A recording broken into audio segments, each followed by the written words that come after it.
향하여입니다. 바울은 3차 선교 마무리를 예루살렘으로 올라가는 것으로 뜻을 정하고 올라갑니다. 비록 결박과 환란이 예루살렘에 올라가면 자신에게 있다라고 성령님이 가르쳐 주셨음에도 불구하고 예수님은 자신이 받은 사명을 완수하기 위하여 예루살렘에 올라갑니다. 이것은 마치 예수님이 십자가에 못 박혀 죽기 위하여 작정하시고 예루살렘에 올라가시는 그 모습을 생각나게 합니다.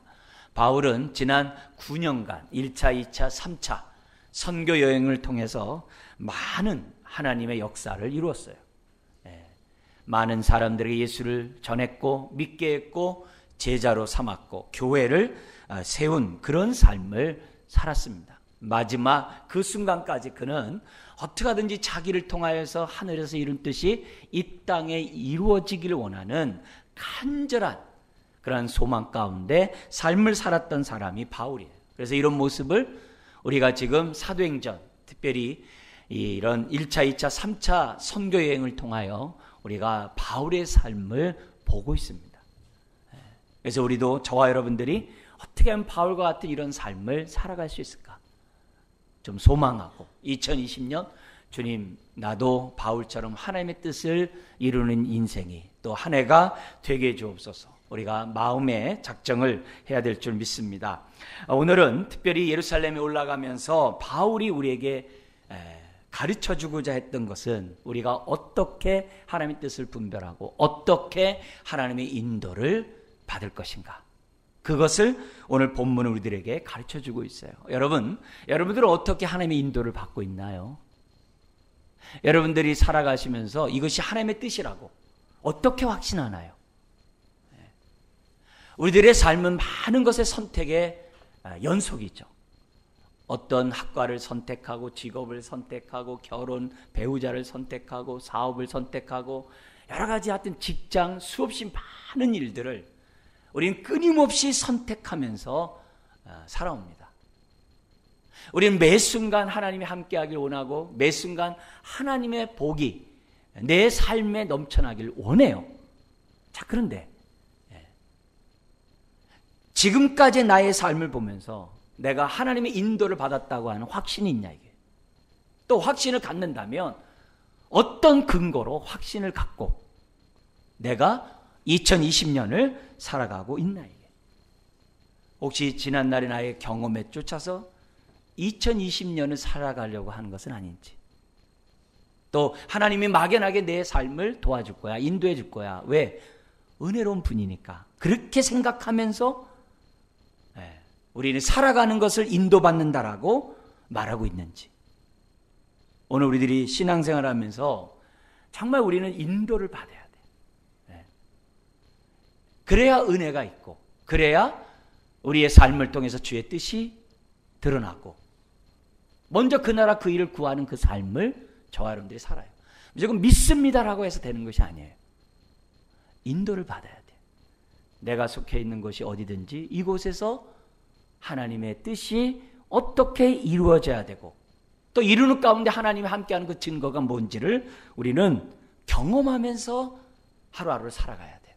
우리가 하나님의 인도에 있어서 중요한 두 가지 요소가 있어요. 하나는 하나님의 말씀을 우리가 해석을 해야 돼.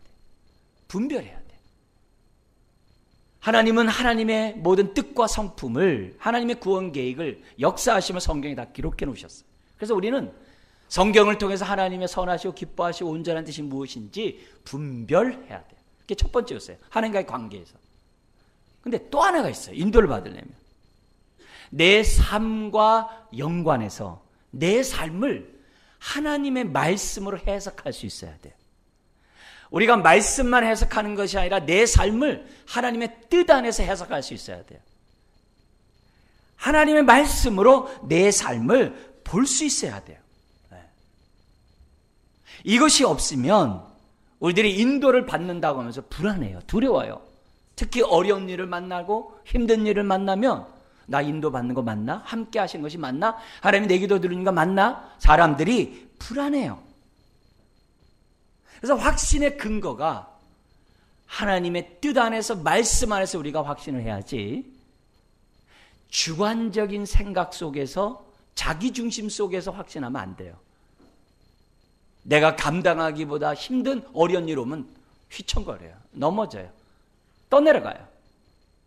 그거는 하나님의 인도를 받는 신앙생활이 아니에요.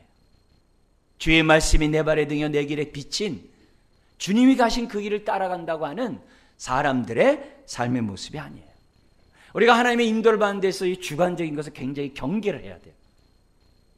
굉장히 조심해야 돼요. 보통 우리 주관적으로 인도를 받는, 자기 입장에서 인도받는다고 착각하는 아주 잘못된 방법 5가지가 있어요. 모아보면 첫째는 뭐냐면 환경이에요.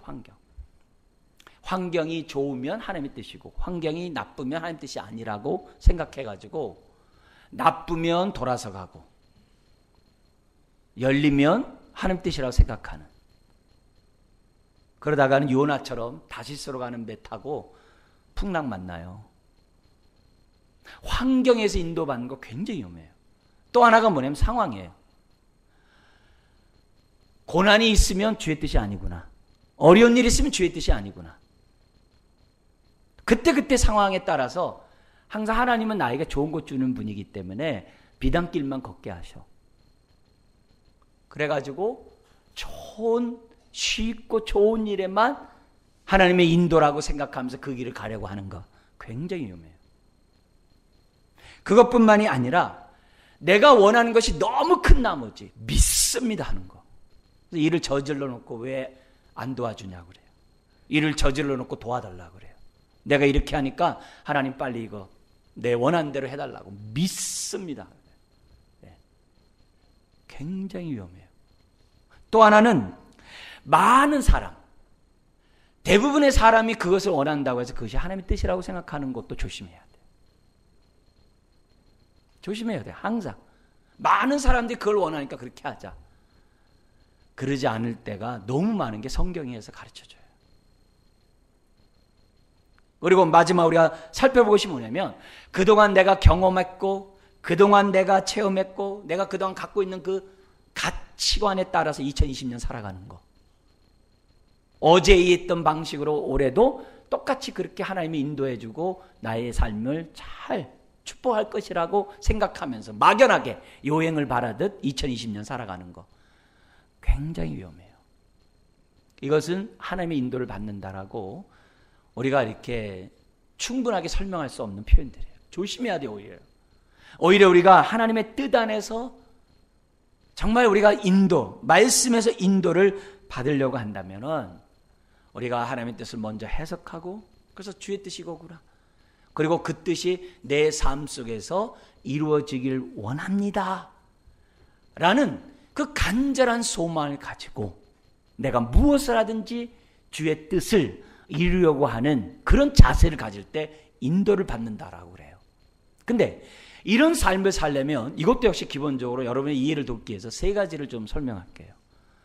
우리가 기본적으로 뭐냐면은 내가 말씀의 인도를 받으려면은 과거의 나의 삶에 대해서 저게 하나님의 은혜였구나. 저게 하나님이 인도하셨기 때문에 저렇게 된 거구나. 라고 지난날의 나의 삶을 말씀으로 해석하는 거예요. 내가 말씀을 해석한 것만이 아니라 말씀이 내 삶을 해석해야 한다 그랬잖아요. 이게 있어야 돼요. 성경에 보면은 가장 대표적인 인물이 요셉이에요. 이걸 잘 설명해 주는 사람이 요셉인데요. 시편 105편에 보면은 믿음의 선진들에 대한 그 이야기가 쫙 나오면서 105편 16절에서 19절에 보면 요셉에 관한 대목이 나와요. 요셉에 관한 그 말씀이 나오는데 이게 뭐냐면은 후대에 있는 사람, 요셉 후대에 있는 사람들이 하나님의 인도하심을 얘기할 때 요셉의 사건을 얘기한다 이 말이에요. 거기 보면 이렇게 되어 있습니다. 야곱의 가족이, 야곱은 요셉의 아버지예요. 그 가족 12아들들이 다 이스라엘 땅에, 가나안 땅에 살고 있었잖아요. 그래서 기근을 당해요. 근데 야곱의 가족이 기근에서 건진받기 위해서 하나님이 요셉을 앞서 보냈대요. 그 시편에 기록되어 있는 게. 요셉을 앞서 보냈고, 근데 그 애굽에 앞서 보냈는데 그의 발은 착고를 차고 몸에 쇠사슬이 매었으니 많은 고난의 연속이었다는 거예요. 그잖아요. 종으로 팔려갔죠. 감옥에서 정말 억울하게 옥살이했죠. 그의 삶은 착고에 정말 쇠사슬과 다 모든 것이 그의 몸에 있었다 이게. 그런데 그 다음 말이 중요해요. 몸은 쇠사슬에 매었으니 곧 여호와의 말씀이 응할 때까지라.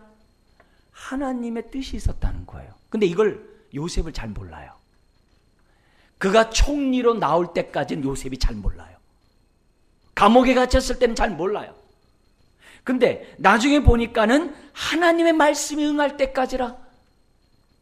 만약에 감옥에서 꿈 해몽을 해주지 않았다면 총리가 안 되잖아요. 요셉은 몰랐었지만 하나님의 섭리가 있었다는 거예요. 그러면서 뭐냐면 그 기간 동안 착고가 쌓이고 쇠사슬에 매여있는 그 기간 동안은 말씀이 그를 단련하였도다. 그가 오히려 연단의 과정이 되었다.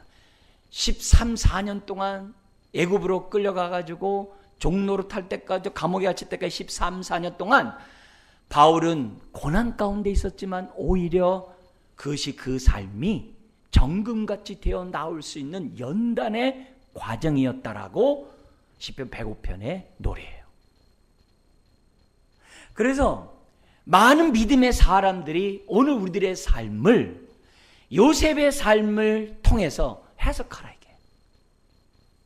나를 향한 하나님의 뜻이 뭔지 해석하고 그 말씀에 따라 살아야 한다라고 시편에서 가르쳐 준 거예요. 자, 그러면 요셉 자신은 어땠냐 이게.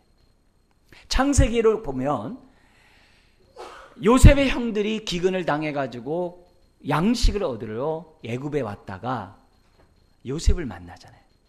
나중에 베냐민까지 다 안전하다는 것을 알고 요셉이 자신의 정체를 드러내잖아요. 드러내자 그 형들이 이젠 죽었다. 무서워서 어떻게 할 수가 없는 거죠. 그래서 45장 5절에 창세기 요셉이 이런 얘기를 합니다. 당신들이 나를 이곳에 팔았다 해서 근심하지 마소서, 한탄하지 마소서. 이제 죽을 거니까 얼마나 한탄하겠어요? 한탄하지 마소서. 하나님이 생명을 구원하시려고 나를 당신들보다 먼저 보내셨나이다라고 요셉이 고백을 해요. 그러니까 시편 105편에 있는 그 내용은 요셉의 말을 인용한 거예요. 요셉 자신이 깨달은 거예요.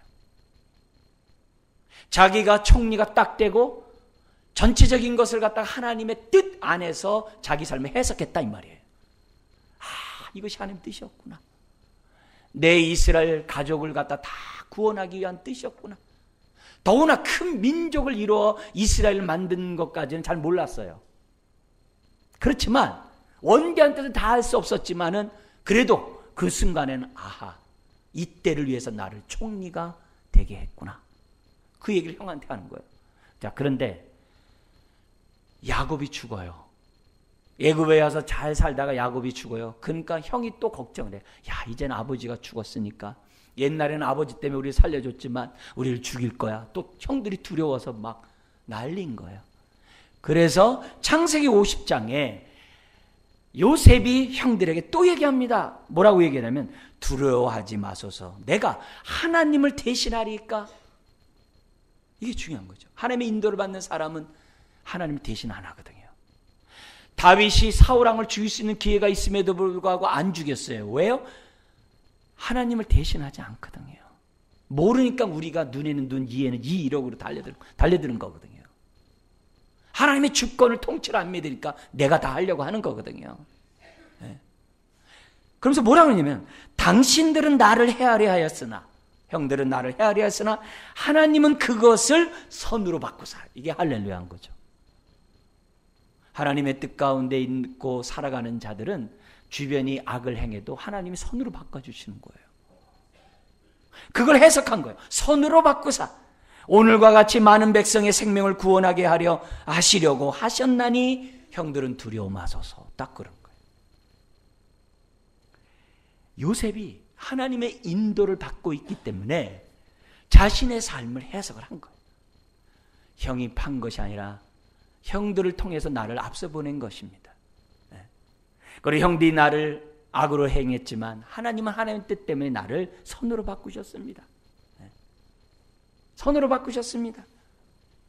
이런 하나님을 철저히 주권을 인정하면서 인도를 받는 이 모습이 요셉이었어요. 이것이 오고 오는 사람들에게 본이 돼서 시편 105편에 기록된 거고, 오늘날에도 그것뿐만 아니라 많은 곳에서 동일한 사건들이 성경의 인물을 통해서 우리에게 기록한 거예요. 그래서 우리가 하나님의 말씀의 인도를 받으려면 먼저 내 삶을 하나님의 말씀을 해석을 한 경험이 있어야 돼. 이것이 하나님의 은혜였구나. 이래서 내가 주님을 믿게 되었구나. 그 위기에서 벗어났구나. 그랬구나. 이게 하나님의 손길이었네. 이 경험이 있어야 돼요. 그리고 또 하나가 있어야 돼요. 뭐냐면은 하나님의 인도를 받는다고 하면서 그동안에 불순종하다 갑자기 이것이 하나님 뜻이야 아멘 하고 가버리면 안 돼요. 물론 특이한 케이스는 있어요. 그렇지만 하나님의 인도를 받는 사람의 기본적인 마음밭은 말씀에 순종하고자 하는 마음밭을 갖고 있다는 거예요. 그럴 때 하나님의 인도함을 깨달을 수가 있는 거예요. 하나님이 함께하는 것들을 깨달을 수가 있는 거예요. 아무리 초신자라 하더라도 이거는 동일해요. 기본적으로 하나님의 말씀에 순종하고 있고 순종하려고 하는 그 마음밭을 갖고 있을 때 우리의 삶 속에서 하나님의 뜻을 볼 수가 있어요. 경험할 수가 있다는 거예요. 이것이 있을 때 우리가 어떻게 돼요? 내 삶 속에서 우리가 말씀으로 내 삶을 해석한다고 그래요. 말씀에 따라 내 삶을 살아간다라고. 그 말씀에 순종해 살아가는 것을 인도함 받는다는 거죠. 여러분, 말씀을 떠나서 인도함은 없어요. 우리 하나님은 성경에 기록한 이유가, 말씀을 기록한 이유가 다른 게 아니에요. 이 말씀을 통해서 하나님의 뜻도 알고 말씀을 통해서 내가 너의 삶에 어떻게 역사하고 있다는 것을 알라는 거예요. 그걸 가르쳐준 것이 성경이에요. 오늘 우리 본문은 바울이 어떻게 자신을 향한 하나님의 뜻을 알았고 또 어떻게 인도를 받았는지를 샘플로 보여줘요. 바울이. 이걸 통해서 지난날의 나의 삶의 인도를 한번 돌이켜보고 지금 내가 제대로 인도를 받으면서 2020년을 맞이했는지를 한번 생각해보고 덧없이 흘러가는 세월이 되지 않도록 한번 뜻을 정하는 이 시간이 되었으면 좋겠어요. 우리가 다 읽지 않았습니다만 1절 3절에 보면은 바울은 밀레도 항구에서 에베소 우리 지도자들과 만나고 헤어져서 지금의 터키 그 해안을 따라서 지금 뭐냐면 예루살렘으로 올라가고 있습니다. 그런 가운데 3, 4절에 이스라엘의 북쪽에 있는 수리아 지역, 지금 시리아 지역에 두로라는 곳에 배가 정박을 해요. 왜냐하면 배가 한 번에 직항이 아니라 계속 도시마다 건너가면서 이렇게 배를 짐을 내리고 싣고 사람 싣고 이러면서 가는 거거든요. 그러니까 사람이 차면 가고 이런 거기 때문에 그런 건 그렇게 쉬운 부분이 아니에요. 어쨌든 두로라는 지역에 도착하게 됩니다. 그리고 그곳에서 7일 동안 그들과 함께 교제하며 어떻게 하나님이 정말 나를 통해 이방인에게 구원의 역사를 일으켰는지 다양한 은혜들을 나눴겠죠. 자, 그러면서 자신은 지금 예루살렘에 올라간다라고 얘기를 해요. 자, 그런데 4절 같이 한번 읽겠습니다. 제자들을 찾아 거기서 이래를 머물더니 그 제자들이 성령의 감동으로 바울더러 예루살렘에 들어가지 말라 하더라. 여러분, 한 사람이 아니라 제자들이 여러 사람이 한 번만 말하는 게 아니라 여기 지금 뭐냐면은 올라가지 말라는 이 단어가 뭐냐면 들어가지 말라 이게 뭐냐면 아주 계속해서 말했다는 거예요. 한 번만이 아니라 계속해서 올라가지 말라는 거예요. 그것도 인간적인 염려가 아니라 4절에 보니까 성령의 감동으로 나름대로 그들이 기도해 봤더니 예루살렘 올라가면 위험할 거라는 거예요. 왜냐하면 지금도 고린도에서 배를 타고 예루살렘 가려다가 자기를 죽이려고 하는 사람들이 있기 때문에 육지로 좀 돌아서 가는 길이잖아요. 예루살렘에 올라가면 거긴 더 큰일 난다는 거예요. 올라가지 말라는 거예요. 근데 이 사람이 그냥 인간적인 염려가 아니라 기도해 봤더니 그게 성령의 감동이에요. 기도해 봤더니 올라가지 않는 게 좋겠다. 왜? 거기 결박과 환난이 있다는 거예요. 어려운 일이 있다는 거예요. 자, 그러면 웬만큼 하나님의 자신의 인도를 받고 있다는 확신이 없으면 그래? 안 올라가는 게 주의 뜻 아니야? 올라가지 않아야 되는 거 아니야? 이렇게 생각할 수 있어요. 근데 바울은 조금 더 흔들리지 않고 5절 6절 자신의 뜻대로 예루살렘에 올라갑니다. 뿐만 아니라 7절 돌레마이의 형제들을 거기 그 항구에 도착해서 다음 배를 탈 때까지 하루를 머물 때도 그런 얘기가 없어요. 그러다가 8절에 보면 가이사랴, 그 당시 이스라엘의 수도예요. 거기에 큰 항구가 있고 헤롯 왕이 정말 아주 그 항구를 갖다가 크게 건설했어요. 거기에 전차 부대들이 이렇게 막 경주를 할 정도로 엄청나게 크게 도시를 아주 건설해 놓은 지역이 이 가이사랴. 그 당시에 여기에 총독이 머물고 있어요. 거기 가이사랴에 도착해서 바울이 누구의 집에 가냐면 빌립 집사에 들어갑니다. 여러분 빌립 집사 알죠? 7 집사 중에 한 사람이에요. 이 사람이 사마리아 성을 복음 전도했던 집사로 사도행전 8장에 기록되어 있어요. 심지어는 예루살렘에 올라갔다가 다시 에디오피아로 가는 그 내시, 국고를 맡고 있었던 그 내시가 이사야 53장을 보고 있는데 그게 예수님의 고난받는 그 종의 모습의 예언이거든요. 도대체 알 길이 없는 거예요. 근데 빌립 집사가 성령의 인도로 그것을 해석해줘요. 그리고 그가 거기서 세례를 받아요. 그리고 나서 가이사랴로 갔다 했는데 지금까지 있는 거예요. 그 도시에. 그래서 가이사랴에서 7일 동안, 근데 그 딸들이 누구냐? 4명이 있는데 처녀로 다 예언한대요. 아마 이런 사람도 기도하면서 바울이 예루살렘에 올라가면 어려운 일이 있을 것이라는 것을 예언자들이기 때문에 다 알았을 거예요. 자, 그런데 10절. 누가 그 집안에 들어오냐면 아가보라는 사람이 유대로부터 내려왔다는 거예요. 예루살렘에서부터 내려왔다는 거예요. 근데 이 아가보라는 사람이 와가지고 무슨 행동을 하느냐? 11절 같이 한번 읽어볼까요? 우리에게 와서 바울의 띠를 가져다가 자기 수족을 잡아 매고 말하기를 성령이 말씀하시되 예루살렘에서 유대인들이 이같이 이 띠 임자를 결박하여 이방인의 손에 넘겨주리라 하거늘. 마치 예수님이 유대인의 결박에 의해서 로마에게 넘겨주듯이 바울도 그렇다는 거예요. 근데 이렇게 예언한 사람이 누구냐면 아가보예요. 아가보는 누구냐면 바울에겐 구면이에요. 예전에 안디옥에서 목회를 할 때 이 아가보라는 사람이 안디옥에 와가지고 지금 예루살렘 성도들이 기근당해가지고 가난한 자들이 정말 너무나도 위험한 가운데 있다 해가지고 바나바하고 바울이 구제비를 가지고 예루살렘에 올라갔던 예가 있었어요. 과거가 있었어요. 근데 그 아가보 또 내려온 거예요. 그것도 유대에서 일부러 내려온 거예요. 내려오면서 뭐냐면 당신 올라가면 결박을 당기고 환난을 당할 거다. 그렇게 얘기한 퍼포먼스까지 한 거예요. 자, 그러자 12절 바울의 동행, 바울의 일행들이 뭐라고 얘기하냐면은 우리가 그래요. 바울의 동행이에요.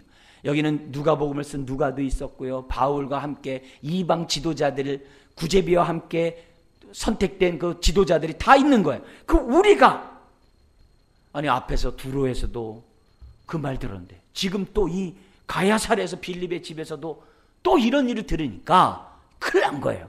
그래서 우리가 그 말을 듣고 그곳 사람들과 더불어 바울에게 예루살렘으로 올라가지 말라고 뭐 한 거예요? 고난이. 이 고난인 것도 그냥 고난인 게 아니에요. 막 울면서 강청하는 거예요. 안 돼요. 다음 기약에 하십시오. 우리가 올라가겠습니다. 이거 지금 올라가면 안 돼요. 하면서 그 일행까지 다 나서가지고 안 된다는 거예요. 자, 그러자 바울의 모습이 어떻겠을까요? 여러분, 이 정도만 되면 이게 하나님 뜻이 아닌가 보다. 그래, 그러면 이 구제비 당신들 가고 내가 다음에 가겠소. 그러면 다음에 봅시다 하고 다른 데로 가버리는, 아니면 자기 파송했던 안디옥 교회로 가버리면은 돼요. 거기에 대해서 누가 뭐라 할 사람 아무도 없어요. 네. 왜요? 다 성령으로 다 말했기 때문에. 다 말했기 때문에.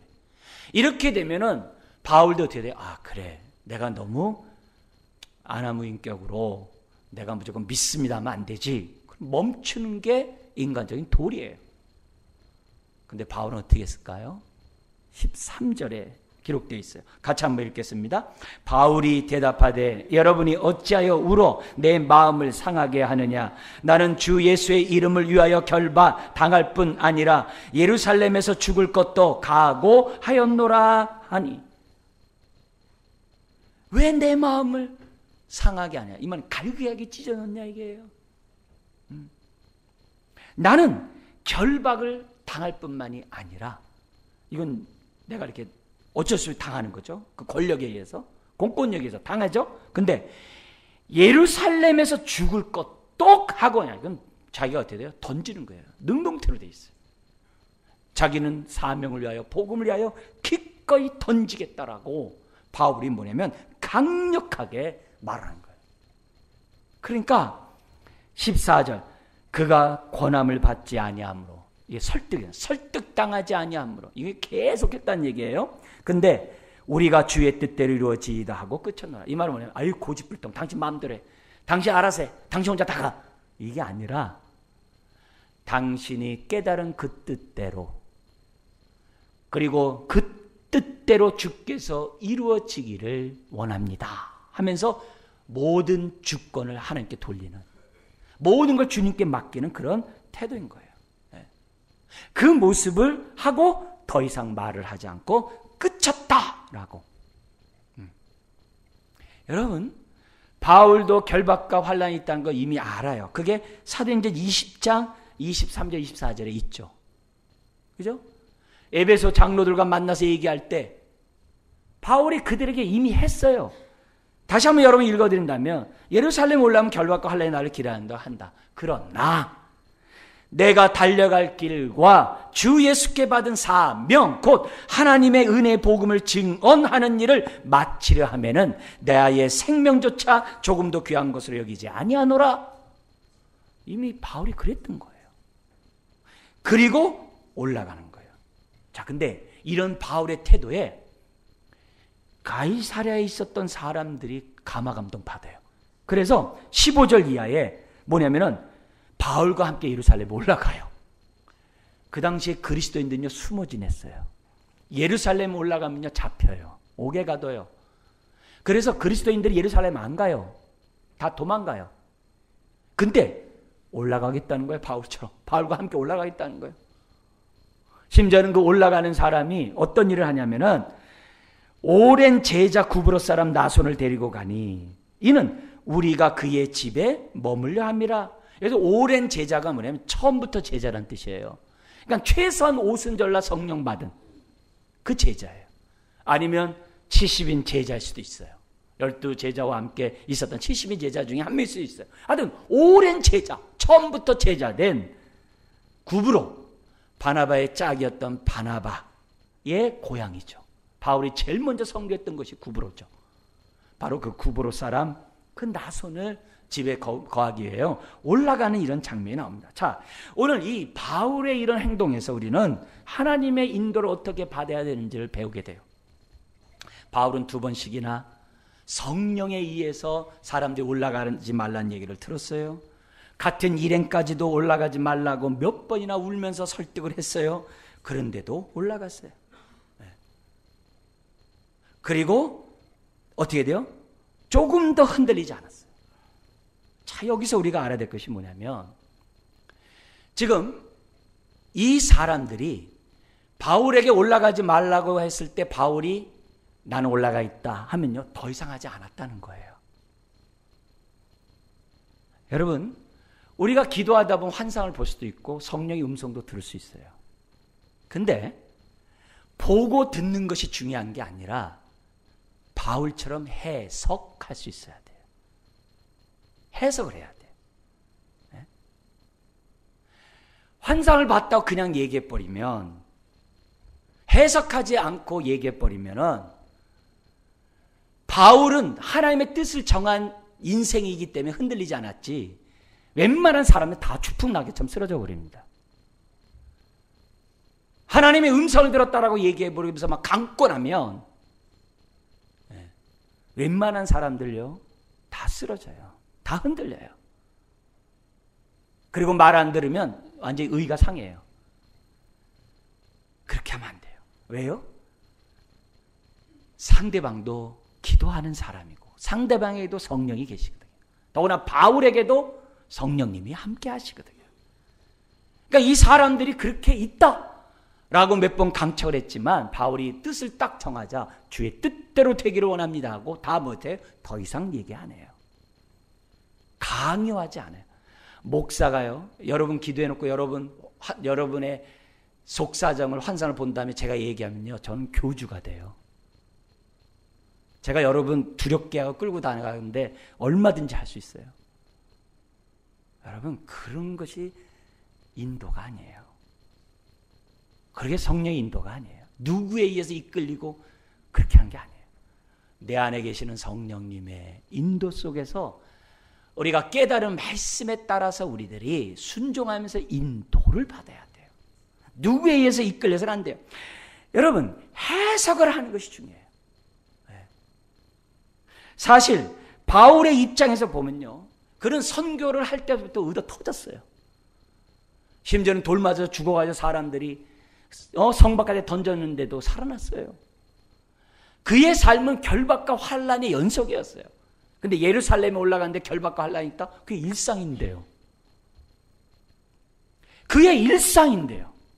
그럼 또 있나 보다. 그게 바울이에요. 바울이 우리와 같이 이렇게 이렇게 감각이 없어서 그게 아니에요. 바울도 맞으면 아파요. 바울도 두들겨 맞으면 도망가고 싶어요. 그래서 어떤 때는 광주를 타고도 도망가요. 그게 바울이에요. 그럼에도 불구하고 그가 결박과 환난 모든 1차, 2차, 3차 선교를 하면서 두들겨 맞으면서도 간 이유는 자신이 받은 사명이 있었기 때문이거든요. 자기가 해석한 거예요. 자기 인생이 말씀에 따라 내 삶을 드리는 것이 내 삶이고 이것이 하나님이 원하는 거다라고 이미 해석한 사람이에요. 그러니까 환난과 이런 것들은, 결박 이런 것들은 문제가 안 돼요. 아고보가 말한 대로 미리 본 거 맞죠? 그건 그냥 상황일 뿐이에요. 환상을 봤다고 그게 특별한 게 아니라 그냥 그 현상일 뿐이에요. 그걸 해석해야 돼요. 여러분, 예를 들어서 여러분 이사 가려고 하는 집이 막 했는데 갑자기 꿈속에서 있잖아, 막 그 집이 보여주는데 막 귀신이 그냥 득실거려. 그럼 뭐예요? 이사 가지 말아야 돼요? 가야 돼요? 하나님이 꿈에 보여준 것이 있으니까 가지 말라나 보다. 네? 여러분 그런 식으로 인도를 받으면 아무것도 못해요. 네? 누구랑 이제 짝을 만나가지고 결혼하려고 했는데 상대방을 놓고 막 하나님 막 기도했는데 가만 봤더니 그 사람을 만났는데 그 사람이 꿈속에서 보니까는 이 사람이 기분 나쁘고 말하는 거 보니까 뭔가 좀 이상해. 만나지 말라나 보다. 이런 식으로 해가지고서 안 나간다든지 예를 든다면, 그런 식으로 어떤 현상 때문에 내가 영향을 받으면 사탄이 저와 여러분들 갖고 놀기 되게 쉬워요. 그냥 계속 어려움만 주면 돼요. 일이 안 풀리기만 하면 돼요. 왜? 뺑뺑뺑뺑 돌아다닐 거니까. 그러면 나를 통해서 주의 뜻은 안 이루어져요. 나와 함께 하시는 하나님의 그 손길은 경험할 수가 없어요. 왜? 계속 피해 다니니까. 꼴이 오면 자기가 뻥쳐서 집어넣어야 되는데 꼴을 피해가니 어떻게 하겠어요? 하나님의 은혜를 못 받는 거예요. 여러분, 사울왕이 블레셋과 전쟁에서 이제 굉장히 위험해요. 그러니까 누굴 찾아가냐면 하나님께 기도하는 게 아니라 신접한 여인을 찾아가가지고서 사무엘 좀 불러달라고 그래요. 벌써 잘못된 거죠. 벌써 신접한 여인에게 갔다는 얘기는 이미 벌써 사단의 밥이죠. 네. 그러니까 누굴 불러다니니까 사무엘 좀 불러달라는 거예요. 그러니까 이 사람이 사무엘을 불러내는데 사무엘이 아니라 한 노인이 올라옵나이다 그래요. 그러니까 그러니까 사울왕이 뭐야? 길에 겁먹고 어떻게 돼요? 침략해가지고 사무엘이구나. 넙죽 엎드려. 그리고 나서 그 노인이 얘기해. 너 죽을 거다. 그러면 그런 얘기를 설명돼요. 벌써 처음부터 잘못된 거지만 사울왕이 제대로 정말 인도를 받는다면 어떻게 돼요? 그 순간에 아하, 내가 이렇게 내일 죽더라도 하나님 앞에서는 내가 정말 깨끗하고 회개한 마음을 먼저 내가 갖고 하나님 앞에 용서를 구한 다음에 내가 죽더라도 죽어야 되겠다. 그래 전쟁에 나가야겠다. 최소한 이 정도는 생각해야죠. 근데 성경에 사울왕이 하나님이 회개했다는 규절이 없어요. 그 정도는 해야 귀신이 좀 귀신 노릇할 거 아니에요? 예? 너 그렇게 살다가 죽는 것 왜? 하나님의 돌보심이 없으니까. 여러분, 오늘 우리들이 신앙생활하면서 우리들이 이 해석하는 것이 굉장히 중요해요. 아무리 환상을 보고 음성을 들어도 해석하지 않으면 안 돼요. 이것이 우리들의 삶. 고난도 마찬가지예요. 여러분, 고난이 복이 아니에요. 고난은 고통이에요. 고난이 복이 되려면 어떻게 해야 돼요? 해석을 해야 돼요. 고난을 향한 하나님의 뜻이 무엇인지, 고난 속에서 내가 어떻게 사는 것이 주의 뜻을 이루는 것인지 내가 해석을 해야 돼요. 그거 안 하면 고난은 힘든 거예요. 그래서 야고보서 1장에 우리를 연단하고 온전한 인격이 되기 위해서 두 가지를 주셨는데 하나는 말씀이고, 그래서 말씀에 순종해야 된다. 순종이 중요해요. 또 하나는 고난이다. 고난에 대해서 어떻게 해야 되느냐? 믿음으로 반응해야 된다. 어떻게 해야 되냐? 네 가지를 얘기를 해요. 첫째는 기쁘게 여겨라. 왜? 이걸 통해 내가 연단될 거니까. 둘째, 기도하래. 하나님이 지혜를 주실 거니까. 지혜 가운데 고난 속에 살아가도록 지혜를 줄 거니까 기도하래. 세 번째, 혹시 그 고난이 나의 탐심이나 욕심이나 세상적인 것들 때문에 내가 온 고난이라면 좀 구별해래요. 그래서 지위가 높고 낮고 재산이 많고 적는 이 문제 때문에 내가 시험을 당한 거라면은 근본적인 데서부터 좀 생각 좀 해보래요. 그리고 네 번째, 이 고난 끝이 있어. 너무 힘들어하지 마라. 끝날 때가 있으니까 너무 염려하지 마라. 그게 딱 나와요. 여러분, 우리들의 삶이 안 풀리다고 주인님 어딨냐 이렇게 하면 안 돼요. 이걸 향한 하나님의 뜻이 뭘까? 나는 여기서 어떻게 믿음의 행동을 해야 되는가? 고난 속의 인도를 저와 여러분들이 받아야만 한다는 거죠. 여러분, 바울의 입장에서 예루살렘 올라오면 결박이 있고 환란이 있다 했을 때 얼마나 많이 기도했겠어요? 근데 바울에게는 하나님이 받은 이 사명이 있었어요. 자, 근데 여기서 한 가지만 우리 좀 강조를 여러분이 좀 하고 좀 말씀 맞추러 가는데요. 사명 그러면 너무 큰 개념이에요. 바울이 받은 사명이 뭐예요? 땅끝까지 복음 전하는 거죠. 자, 근데 그 사명 우리는 받았을까요? 안 받았을까요? 모든 그리스도인이 다 받았어요. 그럼 바울과 우리 똑같은 사명자예요. 자, 근데 바울은 그 사명을 자신의 삶을 통해서 어떻게 이룰까 생각했다는 거예요. 나를 통해서 하나님이 사명을 이룰 텐데 나는 어떻게 함으로 하나님의 사명을 이룰까? 자기가 계획했다는 거예요. 그리고 그 계획이 견고해지면 나의 삶을 이끌어가는 비전이 되는 거예요. 하나님의 뜻이 나에게 이루어지기 원해요. 그렇게 하면 안 돼요. 어떻게 이루어지는지를 기도하면서 생각하고 계획을 짜야 돼요. 여러분이 2020년 직분을 받았어요. 내가 이 직분 뭐 작년같이 한 듯이 올해도 해야지. 그렇게 하면 안 돼요. 하나님 이 직분을 통해 주의 뜻이 이루어지기 원하는데 주님 올 2020년 내가 이 받은 이 직분 가지고 어떻게 내가 구체적으로 하나님을 섬김으로 이 직분을 완수할지 저에게 지혜를 주세요. 그래서 내가 맡은 이 직분을 그냥 답습하듯이 그렇게 살듯이 그냥 하지 않게 해주세요. 올해는 내가 받은 이 직분을 통해 교회를 세우고 사람들을 세우고 정말 주님을 섬기는 데 있어서 내가 함께함을 경험하고 싶어요. 구체적으로 내가 이런 계획을 세우면서 주님을 내가 이 직분 감당하려고 하니 지혜를 주세요 하면서 기도해야 되고 계획해야 되고 계획한 대로 뜻을 정하고 그 뜻이 나를 이끌어가는 비전이 되도록 우리가 해야만 한다는 거예요. 무조건 믿습니다. 주님 뜻대로 살기 원해요. 그러면 안 돼요. 육과 원칙으로 언제 어디서 누구에게 어떻게 왜 내가 이것을 할 것인지를 딱 생각하면서 할 때 그것이 뭐예요? 사명을 이루어가는 과정입니다. 자, 근데 바울의 입장에서는 사명 때문에 예루살렘 올라가는데 어떤 계획이 있었는가? 예루살렘에 그런 결박과 환란이 있으면서도 불구하고 왜 올라가려고 하는가? 자기가 사명을 감당하기 위해서 올라간다고 했는데 구체적인 계획이 뭐냐? 그게 로마서 15장에 딱 기록되어 있어요. 로마서는 고린도에서 로마 교인을 향해 쓴 편지예요. 거기서 뭐라면 내가 이제 구제비를 가지고 이방 사람들과 함께 예루살렘에 올라갈 거다. 내가 당신네들의 세 가지 기도를 부탁한다. 첫째는 내가 환난과 핍박에서 건짐받기 원한다. 둘째, 내가 지금 이방인의 구제비와 이방인 사람들과 함께 예루살렘 올라가는데 유대인들이 이것을 받아줬으면 좋겠다. 이걸 왜 기도해달라. 세 번째, 내가 다시금 너희들에게 로마에 와서 교제하고 내가 서바로 가기를 원한다. 이걸 위해 기도해달라 그랬어요. 여러분, 처음과 세 번째 건 빼고 두 번째 거 우리 기도 제목 오늘 말씀 연관해서 유대인들은 이방인 그러면요 상종도 안 해요. 이방인 나라 갔다가 오면요 발에 먼지를 떨어버려요. 지금 자신들이 굶어 죽는다고 해서 이방인이 보낸 돈을 갖다가 쓴다? 차라리 죽고 말지. 그게 유대인이에요. 그래서 바울이 기도하는 거예요.